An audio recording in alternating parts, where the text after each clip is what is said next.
Satisfactory academic progress, what it is and how to get back on track.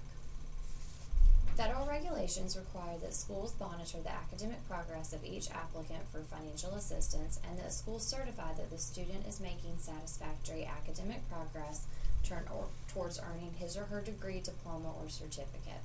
Satisfactory academic progress standards will be used to determine eligibility for all aid, including student loans. Satisfactory academic progress will be evaluated after every term of attendance. There are 3 ways in which SAP is measured.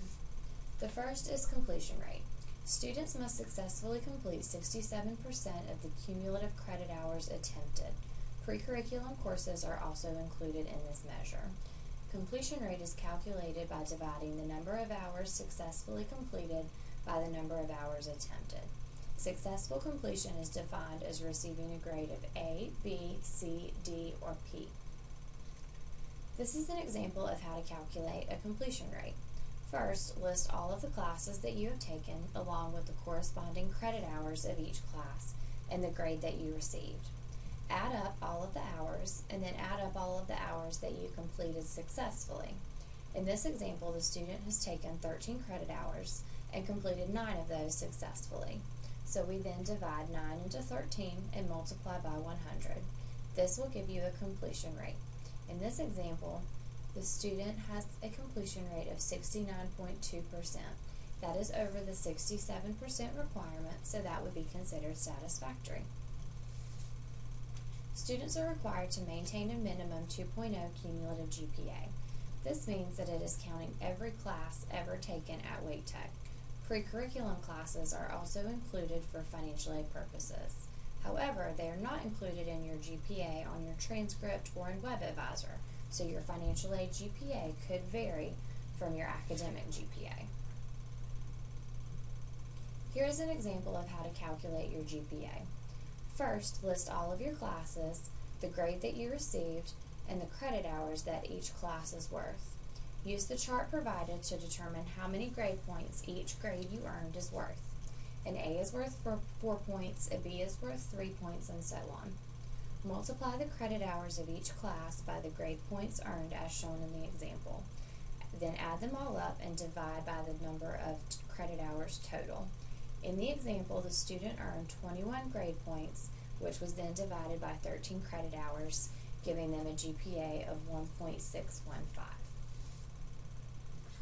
While it's great to know how to do these calculations on your own, we offer some easy calculators that can help you make these calculations. There is one for completion rate, one for GPA, and more.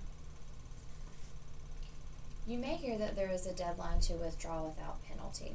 This is an academic policy, meaning that it will not affect your GPA. However, it will affect your financial aid. Withdrawing from classes will always negatively affect your completion rate. A student's maximum time frame to complete a program is 150% of the published length of credit hours required to complete the program. So for example, if a program is 64 credit hours, a student may attempt a maximum of 96.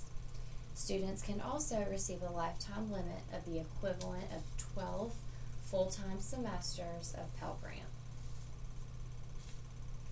Students who do not meet the required 2.0 GPA and 67% completion rate will be placed on a financial aid warning status for their next term of enrollment. The student will still receive financial aid during that warning semester. Grades will be evaluated at the end of the warning semester to determine if the student is now meeting the satisfactory academic progress standards. If a student is not meeting those standards after their warning semester, they will be placed on financial aid suspension.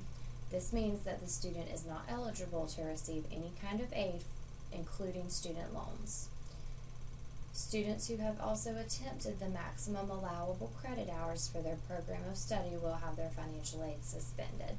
All notifications of financial aid satisfactory academic progress standards are sent through email. Students can submit an appeal if extenuating circumstances negatively affected their academic performance. Some examples of those circumstances would be illness of the student or a family member, or a death in the family.